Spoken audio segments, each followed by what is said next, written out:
Nationals is here, so let's talk about it.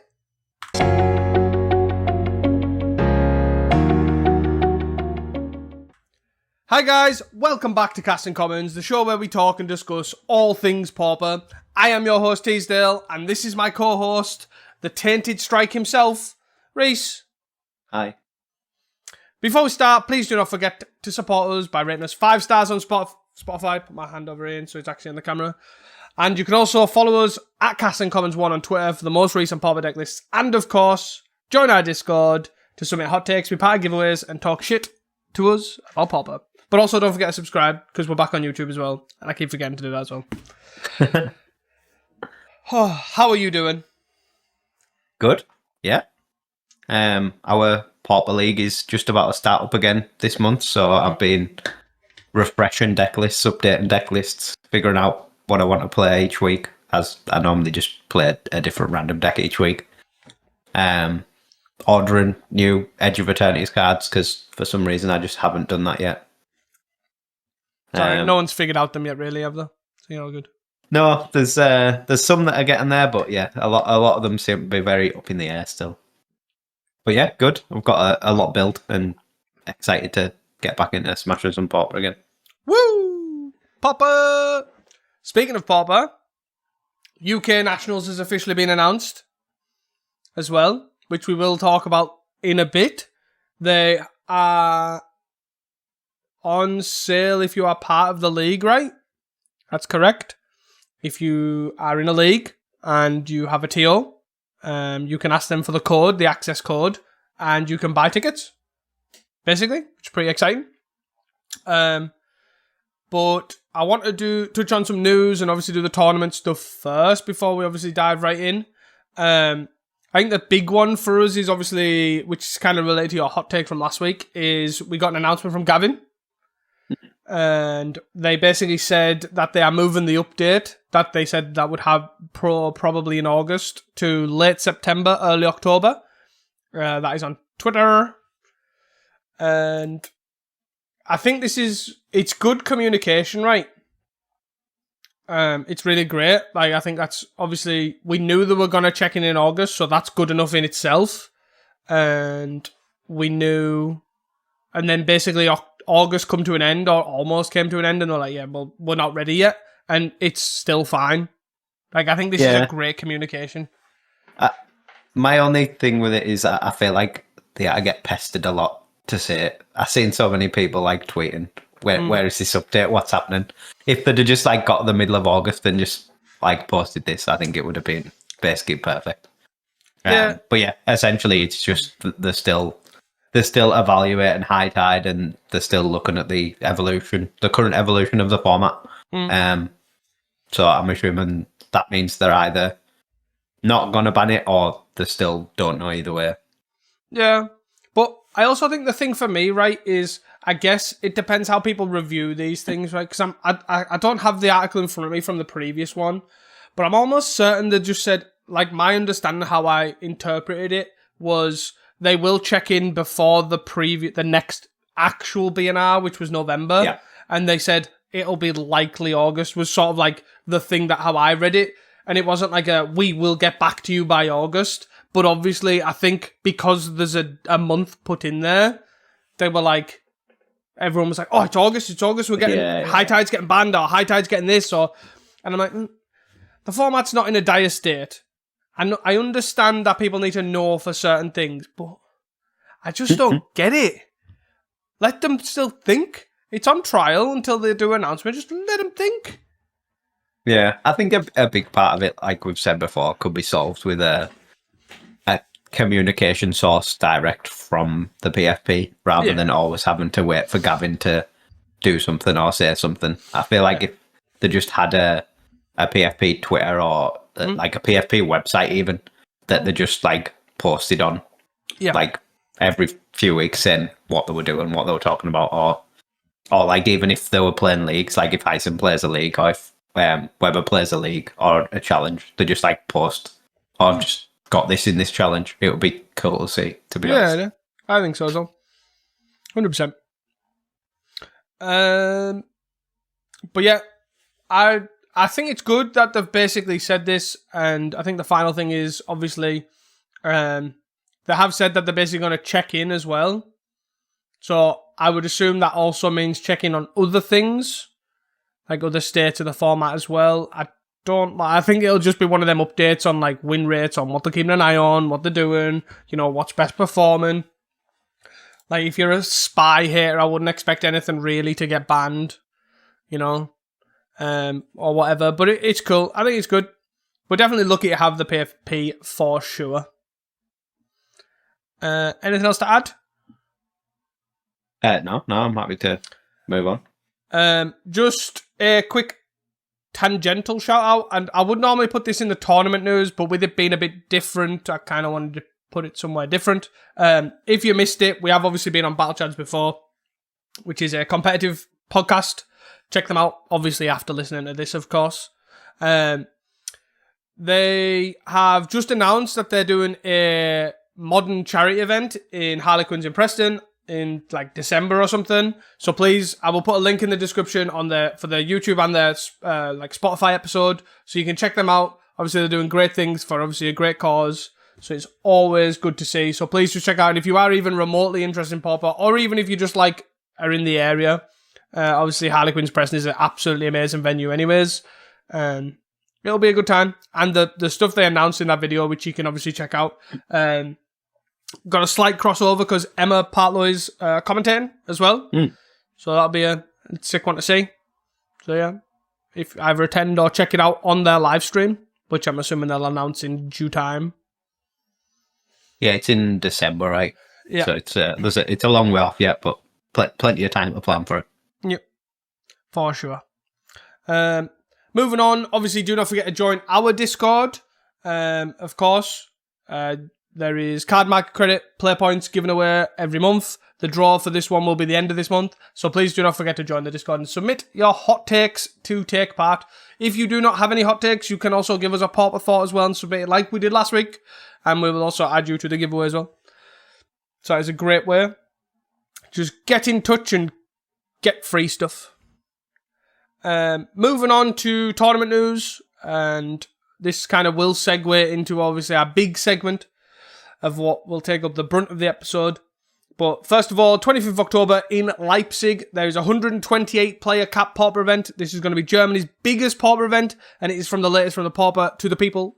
And this will be held at Con Island and will be at €20. The event link is in the description, so please do check it out if you're in the area or if you're interested in going, because they seem like they're doing incredibly well at the moment with all these events. So keep it up, and it's great to see. Coming back over this side of the pond, 20th of September in Labryrinthe, Chislehurst, a 64-player Pauper event, is on the cards. 20th of September. The event link is in the description as well. And then the big one, which has got announced in between the two episodes, UK Pauper Nationals, the second one. Just kind of just Nationals a different 2. Nationals 2 is here. It's been announced. It is on the 29th of November. If you are in a league that is can be registered for a buy, you can contact your TO and get the access code, as I mentioned earlier. It is a £40 entry, 210 players, top 8 prizes worth £1,000 plus, prizing guaranteed to top 32. League tickets are available now. Obviously, as I say, if you talk to your Pauper TO, they will give you the access code, and the league ticket sales closes on September the 21st, and public tickets go on sale Monday the 21st. So if you are not in the league but are interested, obviously, 22nd of September. So I'm pretty hyped for this event. I think this event is going to obviously be absolutely insane. Like we had previous one, with obviously the first one set off on a good stead. The big difference one is obviously this is Saturday the 29th of November at Secret Space in Birmingham. So they have moved cities. Went from, it was in Leeds last year, right? Yeah. Moved south. Moved further south. Because every time we keep saying, come further to us, and they keep going further away. Must smell. Maybe. I don't know. But yeah, for those that don't know, obviously if you are based in the UK, because a lot of our listeners obviously are, if you are listening and you don't know what the UK Nationals are, A, this probably must be the first 10 episodes you've been listening or something, because you've been living under a rock. I feel like we hype this event up all the time. We are going to go and dive into a little bit about it. Obviously, the league system, obviously where you can play, all the different ins and outs of things, of, even what the league system is, what places around the country are in the league system, and also who some of them have even shouted out players that they think are doing incredibly well, and players to keep an eye out. Obviously, some of them have obviously won Nationals last year, done well in Nationals, are absolutely on a tear in their leagues. So it's really cool to see, obviously we get this sort of personalised touch on how well people are doing across the country, which I think is really great. So the first thing is, UK Nationals is basically, it started from when Paupageddon opened up to not just Italy. So Paupageddon started up, and basically they were saying, oh, do you want to join? People can join the Pauper Italia League and join in, and then obviously get entries into Pauper Nationals, Paupageddon.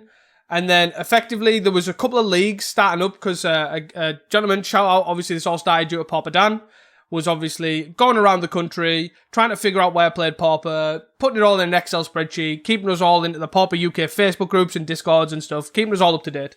But the real pull obviously started when Paupageddon opened up, and it was kind of like a catalyst to, right, do we do our own as a country, or do we focus on just joining into Paupageddon? And essentially it was just sort of something to aspire to, and most of the places decided to just do UK Nationals. There is one that is still in the League Pauper Italia as well, which is Badger down in London, as we spoke about before.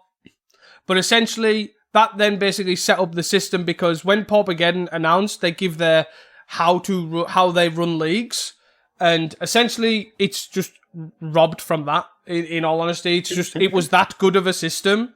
It tweaked it a little bit to get numbers and legs and all that sort of stuff, but it was just a good system, because the whole point of the system as well, it was really well designed to bring communities together, because that was how Paupageddon started. It was about bringing communities together as a country, and then eventually have that big event that sort of brought them all together throughout the country, instead of just building communities in pockets. So that is how it started. We essentially have 1, 2, 3, 4, 5, 6, 7, 8, 9, 10, 11, 12, 13, 14, 15, 16, 17. Definitely pre-planned this, honest. We have 17 leagues at the moment. I can either... Do I go through these? Do I name them all? Is that a good thing to do? I think it's maybe worth shouting out where they are. Just because they are all over the country, so there might be one close to you that you don't know about. Yeah. So, some of them I don't know where the names are, because I probably should have Googled this beforehand, and I'm really bad at that. So, Reese is probably going to Google that while I'm talking. Honest. But there is, obviously, we've got Cambridge, we've got Derby, we've got Leeds, we've got Newcastle, we've got London, we've got Nottingham, we've got up here, which is West Coast Gamers. Shout out West Coast Gamers. We are northwest of Cumbria. And then we've got Sheffield, Stockport, Wrexham, Labryrinthe, which we've also mentioned, Cardiff, Bristol, York, Finchley, and then High Wycombe as well. And I think that's it, right? Yeah. So they are well spread out. Very well spread out. There is obviously criteria. You have to obviously, to join the league, you have to have so many players and all that sort of stuff. You have to have an average, etc. Reese will know all about that detail, because I just, no. Too much admin for my liking. So they each have their individual reps, which we obviously won't shout out. We'll shout out one, Reese, this guy here. He's a rep for West Coast Gamers. So obviously if you are from West Coast Gamers and in access code, this guy's the guy. But if you're not, don't ask him. Anyways, so these leagues obviously have been set up, obviously, as I mentioned before, from the catalyst from obviously Pauper Dan going around these places, then word of mouth's got a thing of it. Obviously, the success from Pauper Nationals as well has brought more leagues in, I believe. I think York wasn't part of the national system last year, but is this year, I think. So just to dive in, Reese will be able to obviously tell more about this, about how it works. But if you want to take over this one. Good question. I think, to be fair, a lot of it you can tune to your community. The sort of short of it is basically you have to have a consistent number of players that meets a number, and you have to run, I think, was it 12 off the top of my head, events in a season. And then the winner, the overall winner of those events, you can either have an extra event as like a playoff, like a top 4, top 8 could, or you can award the overall winner a bye. But from memory, like, again, it's been a while since I actually looked at the actual document. But from memory as well, there was a good thing that I do remember was about, you don't, like, so say if there's 12 leagues, or 12 legs, sorry, you don't take all 12 legs into consideration, right? You take your highest amount of sum or something like that. So basically the whole point in what that does, I think, say, for example, if you did 12, you did the highest 9 or 8 or 7 or whatever. So what that did, it wasn't punishing for people. So like if you go to, say there's 12 leagues and you go to 9 of them or whatever, you still fight, like you're not punished for missing a couple, for going on holiday, for having, all that sort of stuff. So it really did encourage people to come back, of course, to keep playing the league. But if someone had something on, they weren't punished for missing that one league. Oh, it's all right, I've missed them all now. There's no point in me going. Yeah. Which also felt really good, to be honest. To me, it sounds like that's a really good system. The fact that it still allows that community growth while also still having the competitive, welcoming sort of vibe, which is really good, which is why the system works so well for Pop again. Or the IPL, I can't remember what it's called now. My brain's gone fuzzy. LPI. That's the one. Honestly, people would think I've never played Pauper in my life. But yeah, so the interesting thing for me as well, it's always growing. As I say, York, I think York and maybe a couple of others, I'm not 100% certain on this, were added this year. So if you do have an LGS that is growing, or you need advice on how to grow it, or take lead on growing an LGS, which I think we've had a few times, right, over this year, over the UK Pauper Discord, you can let us know. You can join the UK Pauper Discord as well, or whatever. And obviously the whole team of TOs, like all of them are very welcoming. And you can obviously ask and inquire on how to help grow a community, even if it's, I'm interested in Pauper and I've got, 24 people over there playing Commander. Please help. How do I get them to help play like Pauper? You'll be surprised how common that question is, because it is incredibly common. And a lot of places started like that, and now they're running 12 plus player leagues that are feeding nationals or whatever it is. So yeah, which is pretty insane. So if you are like that or are interested in that, the only thing you'll need is the drive to run it, and everything else will kind of fall into place, and everyone in the country is basically here for you, which is, again, another thing about UK Nationals and the whole system in general. It keeps everyone together, and it's all about the scene of Pauper throughout the country, which is really cool. I want to kind of dabble on the first Nationals as well, if that's all right. So the first Nationals event was, I believe, 134 deck lists I have here, so I would assume from memory it was 134 at a guess. That sounds about right. Which, considering how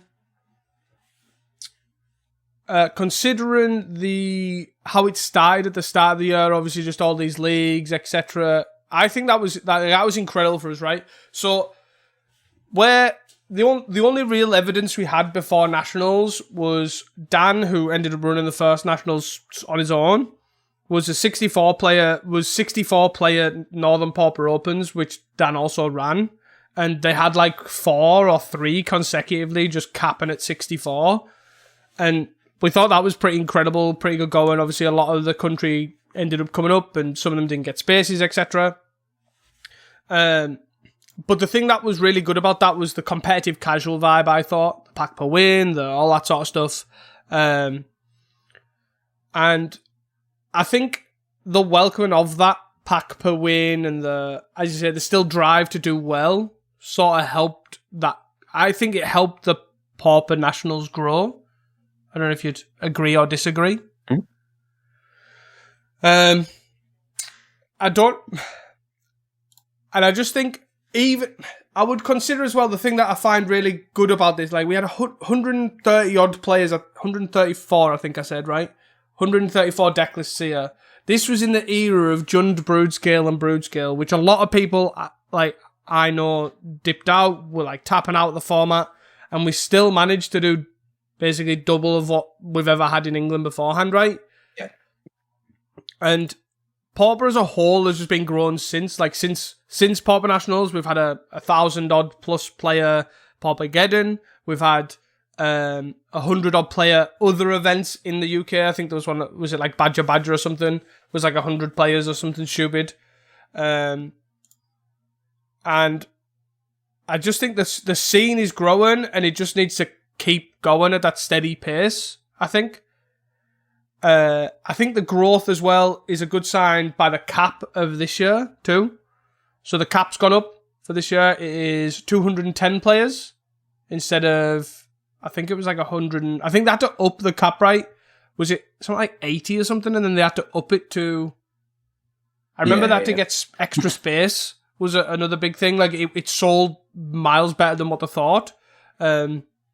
Obviously had people that come from other countries to come to Nationals as well. We had Carl Perks there last year for the first ever Pauper Nationals. That was pretty incredible.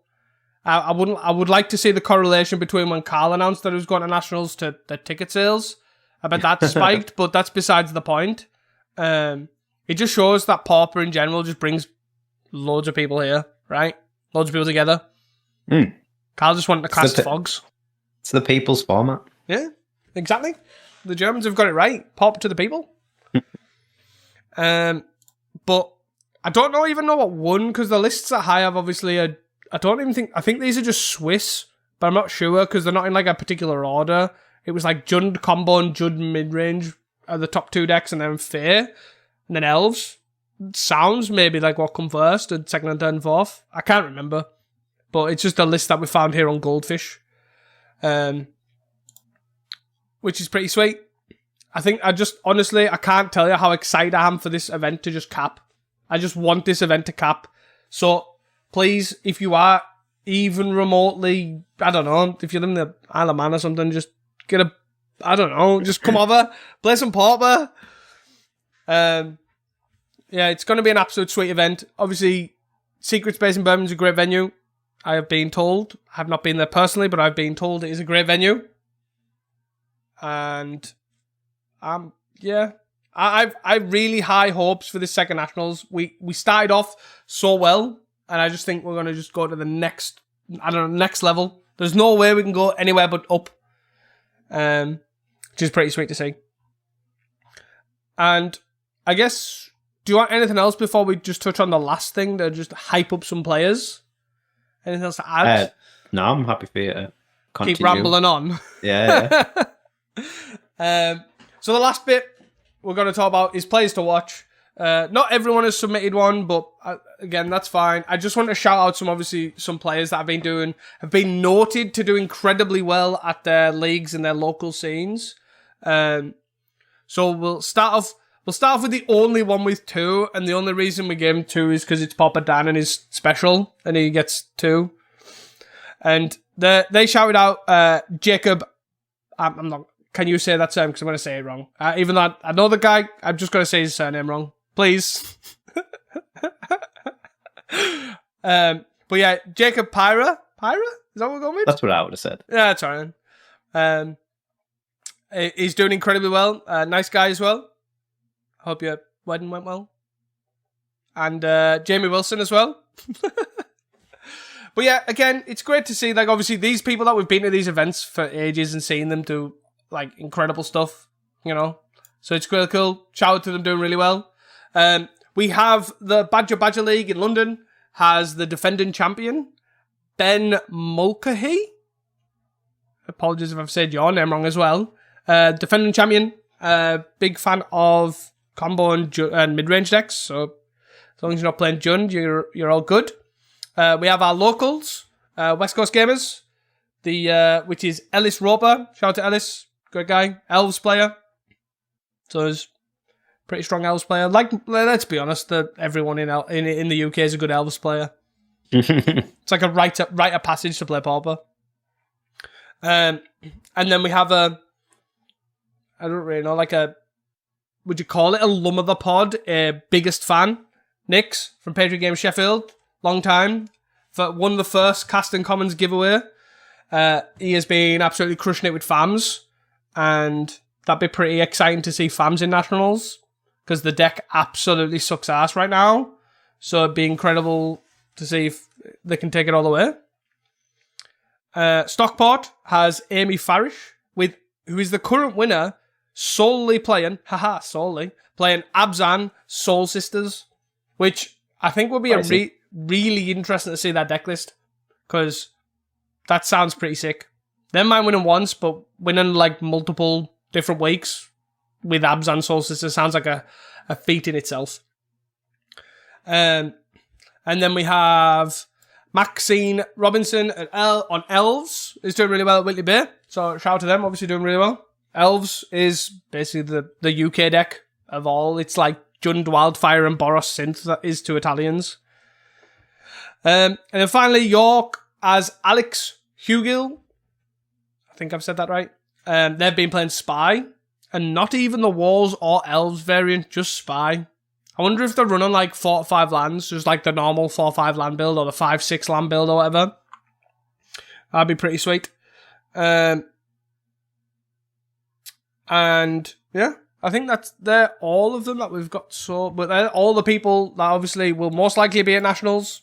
They'll be gunning for their buy, using their buy to good use. Because again, that is what the whole league system does.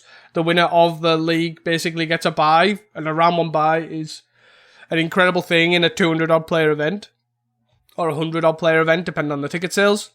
That can literally get you through the chaff and, verse the decks that you were planning to beat. If you were expecting Terror, once you get to rounds 3, I would like to say in Pop that doesn't really happen, but, but it basically makes you just better advantage, doesn't it? So it's great. Always nice to have a free win.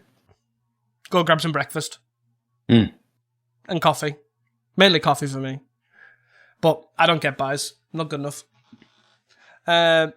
Anyways, that is it. I am pretty hyped for UK Nationals 2, or whatever we're calling it. The Second Coming. It sounds like a terrible name. But yeah, it's going to be a sweet event, and we'll definitely be shouting out this out more as more like we go further into it and get closer to the event. It's going to be a sweet one for sure.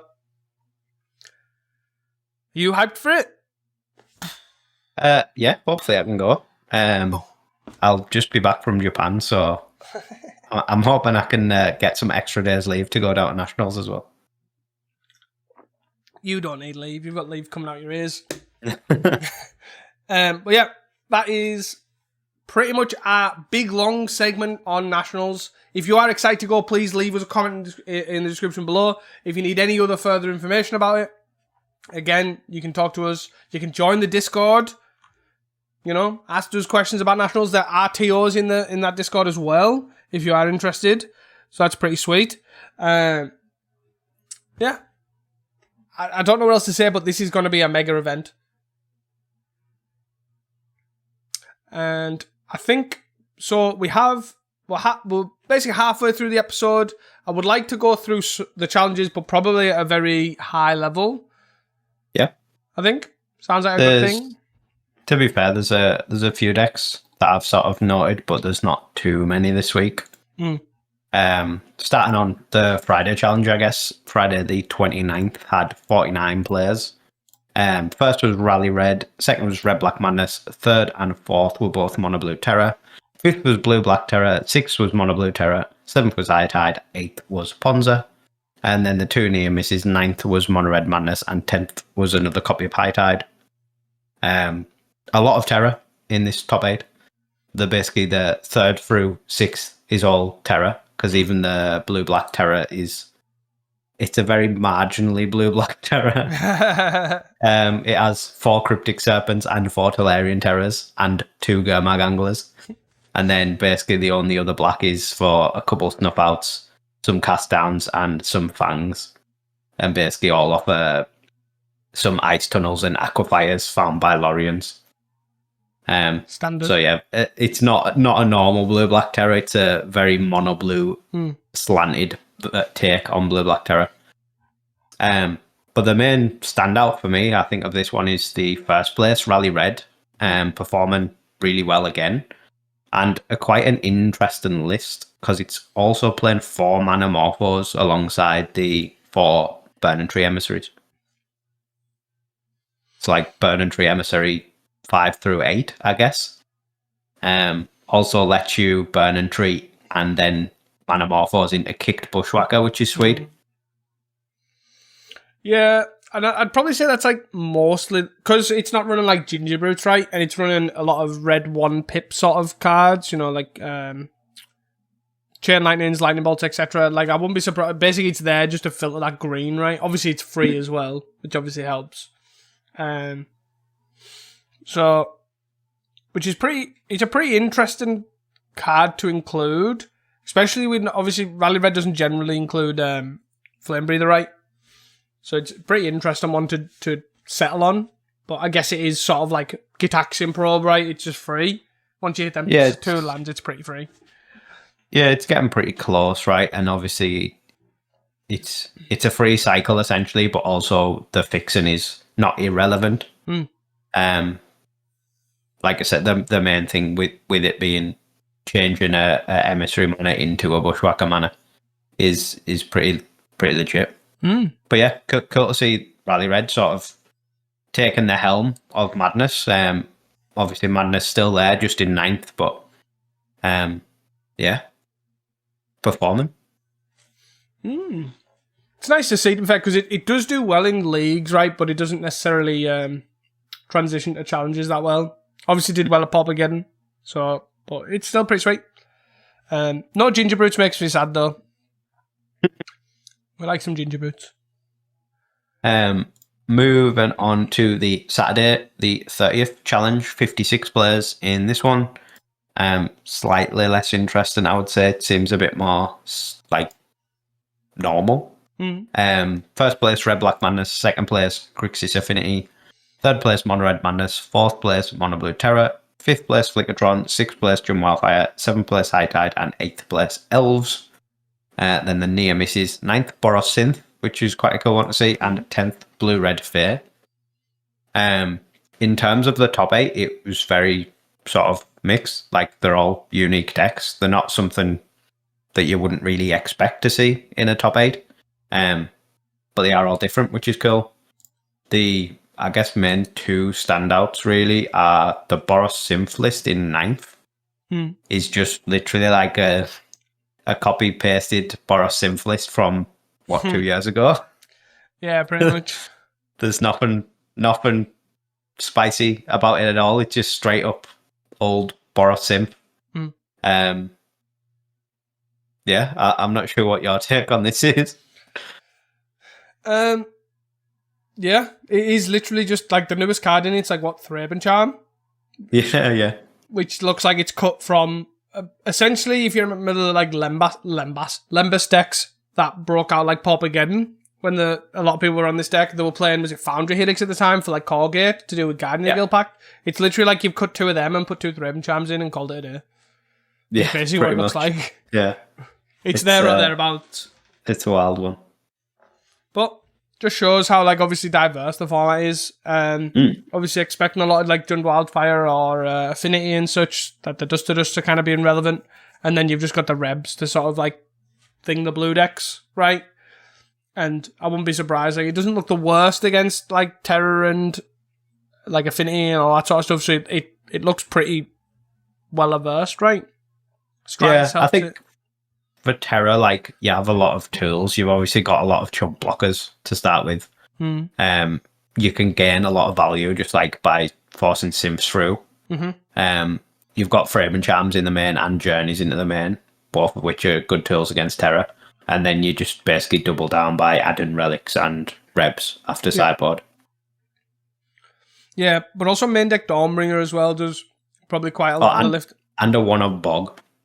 Yeah. And So it's well kitted for terror.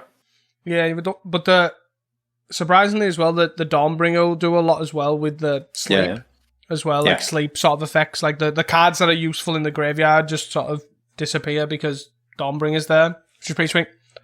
Yeah. Pretty cool to see.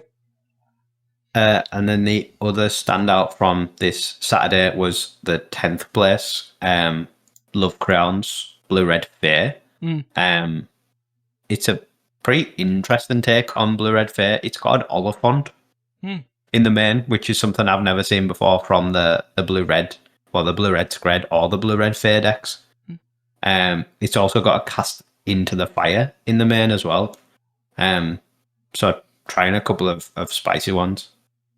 And is it Boilerworks, which is again another thing I've not seen before in these Blue-Red Fair or Blue-Red Scred lists. Yeah, it is an Boilerworks is an interesting one, obviously with the Scred, because it's obviously not like a Snowland. Yeah. The Oliphant, and it doesn't have any value lands either to bounce. Like no, it's just the heat your mana drops land, I guess. They are on 18 lands with 5 land searches, like obviously 4 Lorians and an Oliphant. So I just imagine it's more ways, and I'm assuming the Oliphant's in the same vein, is there's more ways to skimp on lands, I guess. But I guess with the Oliphant, it's just another Brainstorm shuffler, right? Which is pretty sweet.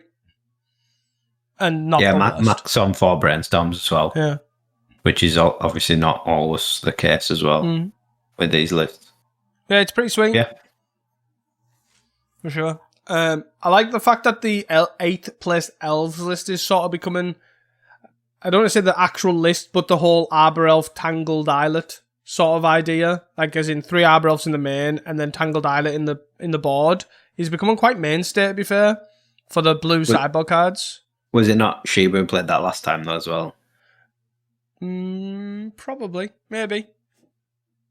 But yeah, it is cool. I still like the idea of basically getting the islet off your generous end and using your Arbor Elf to untap it.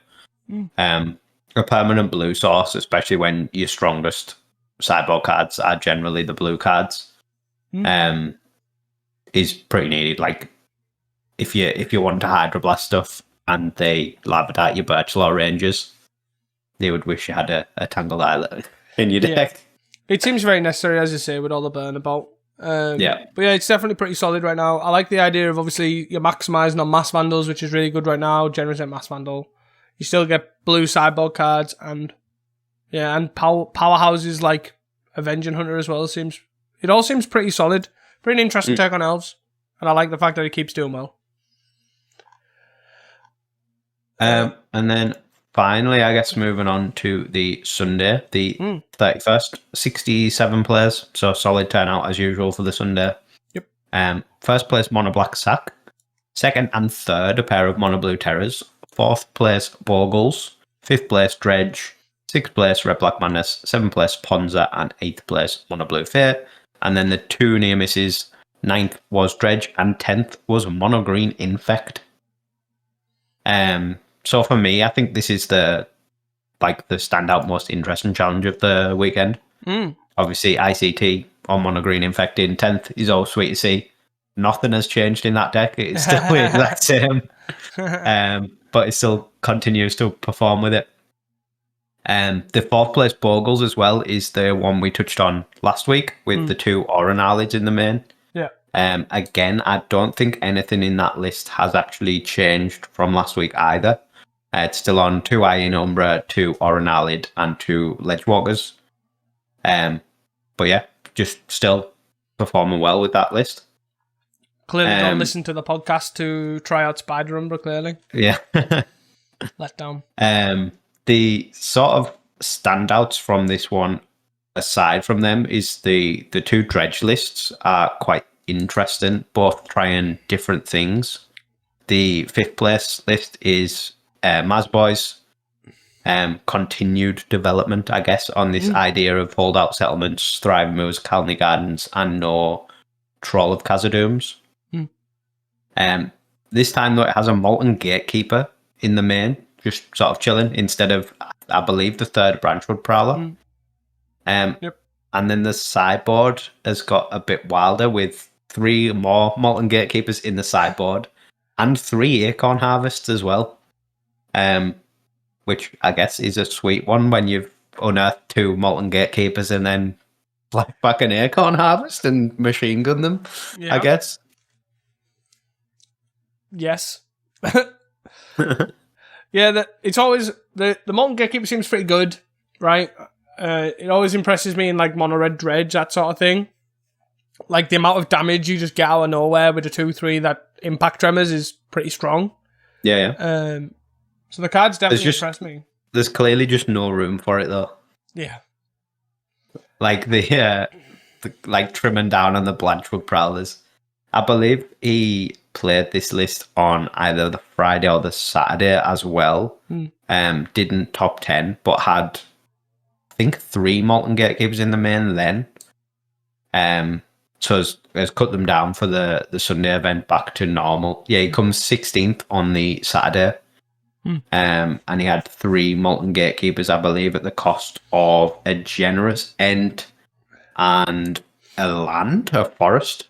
So yeah, to make the room with like at the point of you need to cut lands to actually fit these cards in. Yeah, the deck did feel pretty tight when I played it, to be fair. But Prowler, I think Mazzaboy's right that the Prowler does definitely feel like the worst card, for sure. Yeah. But it definitely just needs to be a Miller. And I think obviously that discovery sort of come from, as you say, through the Friday, the Saturday. The sideboard's definitely interesting. It's definitely a spicy one. Like I don't know if I'd still go down Acorn Harvest Molten Gatekeeper personally, but I guess the benefit of the Acorn Harvest, it works well with the Molten Gatekeeper plan, but it also works well if you're just trying to dread return through hate. It turns that on quite fast. But then I don't know how often you are trying to do that now. You don't have the Troll of Khazad-dûms as well, because just dread returning an Ent is obviously a lot slower. For sure. But yeah, it's pretty sweet to see them obviously develop it. The Death Spark and the Coffin Purge and the Grudges are still there, obviously overperforming, as they always will. Yeah. Sticking on the Dredge theme, the 9th place deck by Azarina, I'm going to say, is sort of a different take. It's the more traditional take on Dredge with the dual lands, the Troll of Khazad-dûms. It's got actually an extra conduit pylon in the main. We normally see 2. This one's got 3. They've also got some interesting one-ofs. Like creature-wise, they've got a one-of Ardent Elementalist and a one-of Mezfiend, both in the main. They've basically come at the cost of the Prowlers, sort of similar to Mazzaboy's cuts. There's 4 Town Greeters, 4 Wayfinders, no Prowlers, and no Circles. Gnome, whatever the gnome is, Circle of Land Druids. Still on Exhume. Obviously, they've got the Troll of Khazad-dûm plan.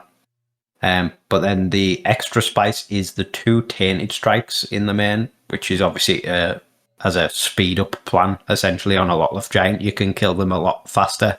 You only need 10 creatures to kill them rather than 20. It's also a 61 card special.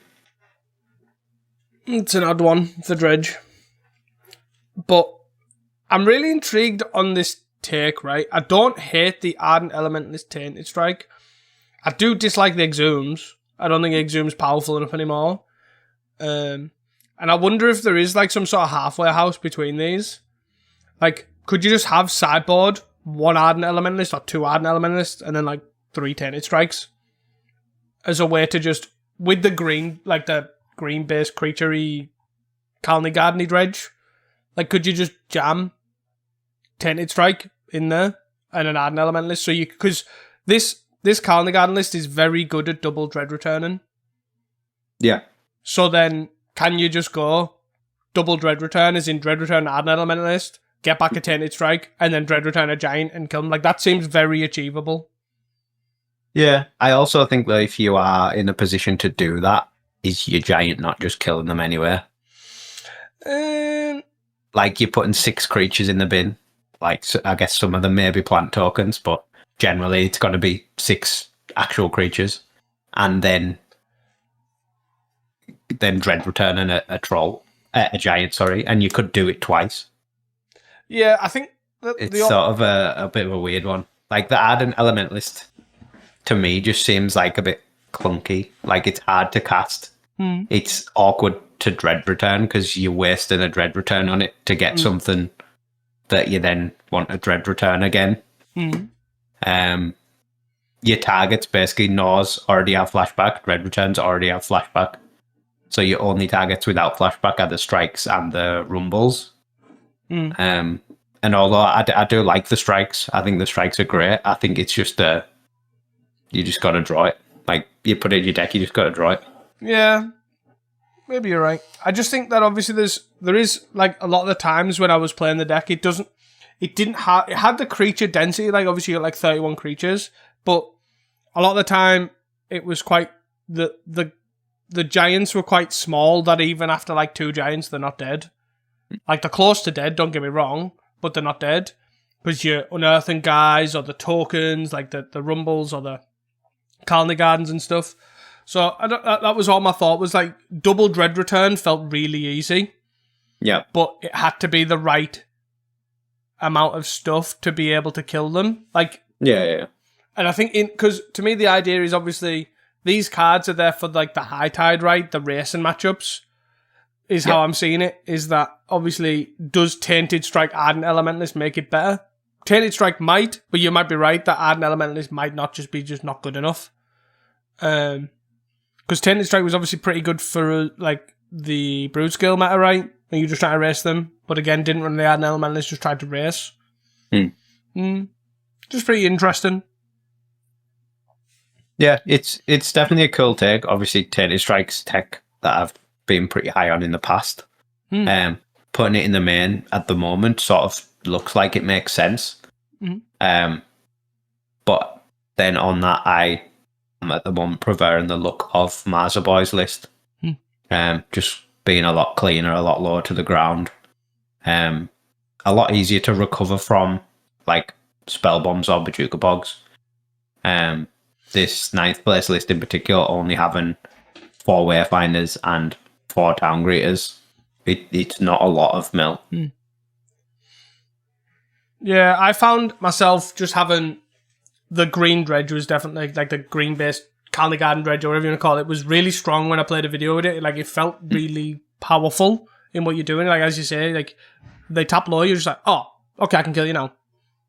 And it was a very real thing to do, for sure.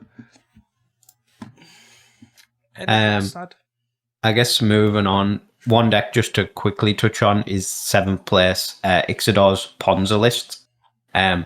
Nothing massively stand out other than 1 Structural Distortion in the main as a 9th Ponza, 9th Stone Rain.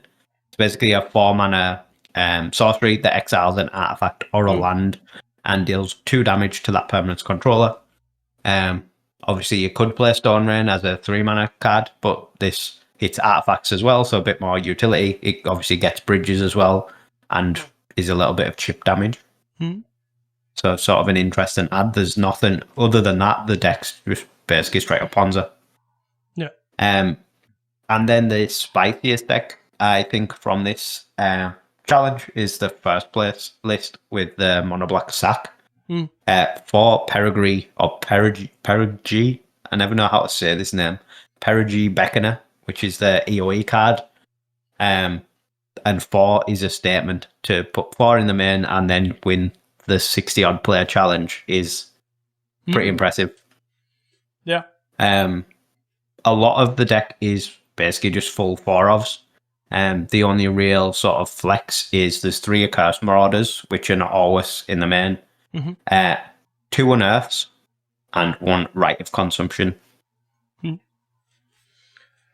Yeah, deck seems solid. Obviously, we've been saying quite a while that Beckoner obviously does look good, as well in conjunction with Stamina, and it's just finding the right configuration. And maybe this is it, which is pretty cool. I'm pretty hyped for this because it looks fairly solid. 4 Bloodthorn Vampires as well. It's like a good statement along with Carrion Feeder to push through damage, and this deck just kills out of nowhere. You don't realise how much damage you're taking, and then you're dead. Very strong. Pretty sweet. I guess the standout, there's no shambling gasts either. All the like fodder guys make actual other guys, as opposed to the ghast either making a treasure or -1/-1. Sideboard, like every mono black sideboard I seem to see, is absolutely all over the place with 4 Mezbeans and then just a bunch of 2 and 1-offs. I'm not sure what the answer is with these sideboards, but they always just look like they're just throwing everything at the wall and seeing what sticks. Covering all bases. I guess. There's a couple of Drowning Sorrows, which always look funny in your deck full of really small creatures. Yeah. Couple of Reaping the Graves, couple of Rotten Reunions, the 4th, a Curse Marauder is in the board, 2 Silbock Life Staffs, but then if you want a different way to gain life, there's also a 1 of Unexpected Fangs, just for the crack. And then a 1 of Tragic Slip as well, just... You need 1 removal spell in your 75. We've got you covered. Yeah, it's pretty funny, the mono black sideboards, right? But yeah, just whatever works, I guess. Anything else to add on a Sunday? No, I'm happy to move on. So hot takes from last week. Just for reference, the first one we'll cover is basically one that we were tracking, which was Esper Flicker to top 8 within a month of VOE release, which I think's been a month, because we're in another month, so I'm just assuming it's been a month. But nope, and weirdly enough, the first time it's actually been featured is Friday, which was in 18th place. There was a Esper Flicker running Core Skyfishers and Cryogen Relics and Grim Baubles, right? I think from memory. Yeah, there's a Grim Bauble, Compasses. Pretty sweet. Let's see if people develop on this. And is it Flicker though? Because it doesn't have Ghostly Flickering. It's just like the Esper Skyfisher deck, right? Yeah, I guess. It's like a Skyfisher pile, but it's like the Black-White Blade, but with blue in. Yeah, I guess it depends on... We should have developed what they meant by Flicker, right? I guess. Sure. But yeah, it's a cool one, to be fair. Like Black-White Blade with Thoughtcast and Cryogen Relic as a card advantage engine. Yeah. Doesn't seem like ridiculous. Gorilla Shaman's pretty low right now, so... Go nuts. Yeah. Do you know the next one? The other listener hot take was that a 4 or 5 colour pile would win the challenge for some reason. That was not the case in the slightest. In fact, 2 of the decks were monocoloured. Yep. And one of them was red-black. Yeah. Speaking of next hot take, which was a wild one, is that Slivers would come second in the challenge, losing to Flickertron, running 1 Vidalcan Ether Mage in the finals. That did not happen. Sure. But still, fair enough. Better luck next time. My hot take from last week was that there would be a PFP announcement. I mean, we got an announcement that there would be an announcement at some point. You got a Gavin Verhey announcement.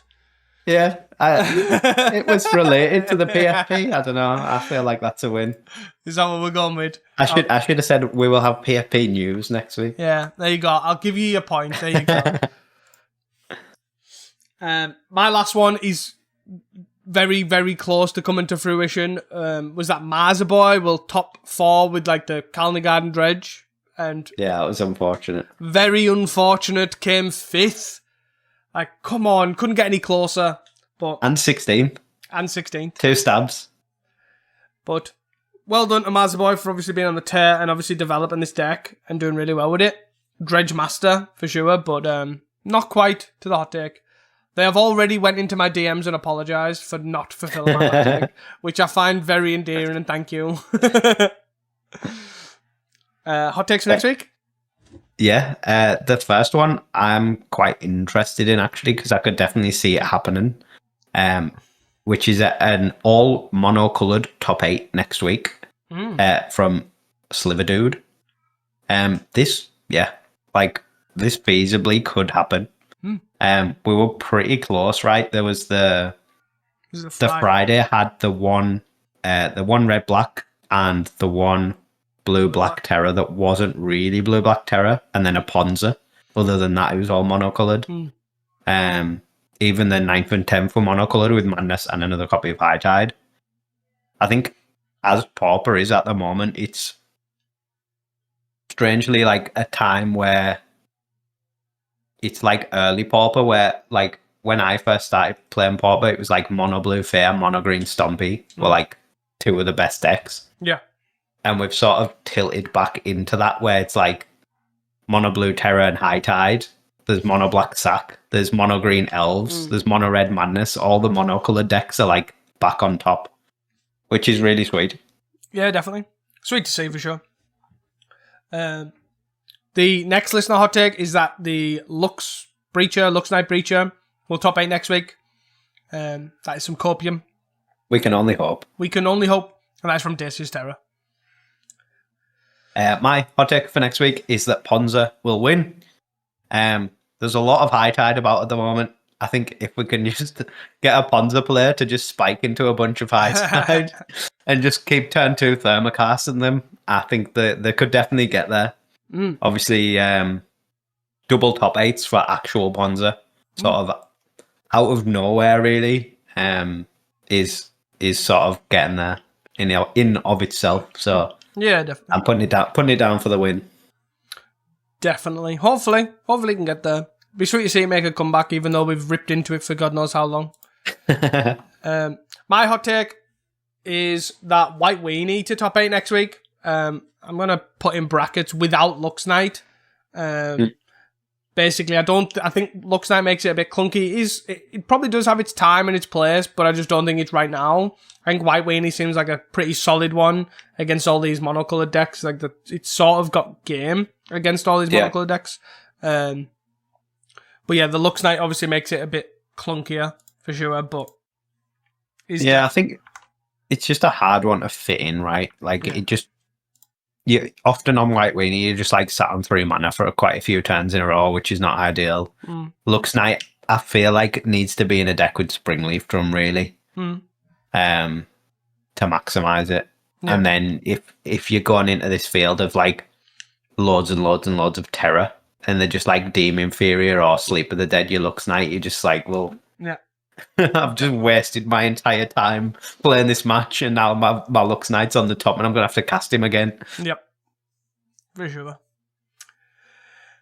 Anything else to add? No, that's it from me. Go to Pauper Nationals. Go to Pauper Nationals. That is also a great thing to add. Thank you all for the continued support. If you have enjoyed this podcast, please do not forget to share it with your friends, your family, your local Pauper community, and even your league TO, of course, because you're going to Pauper Nationals. That is all from us at Casting Commons. Until next time, and don't forget to stay hydrated. Peace! Bye.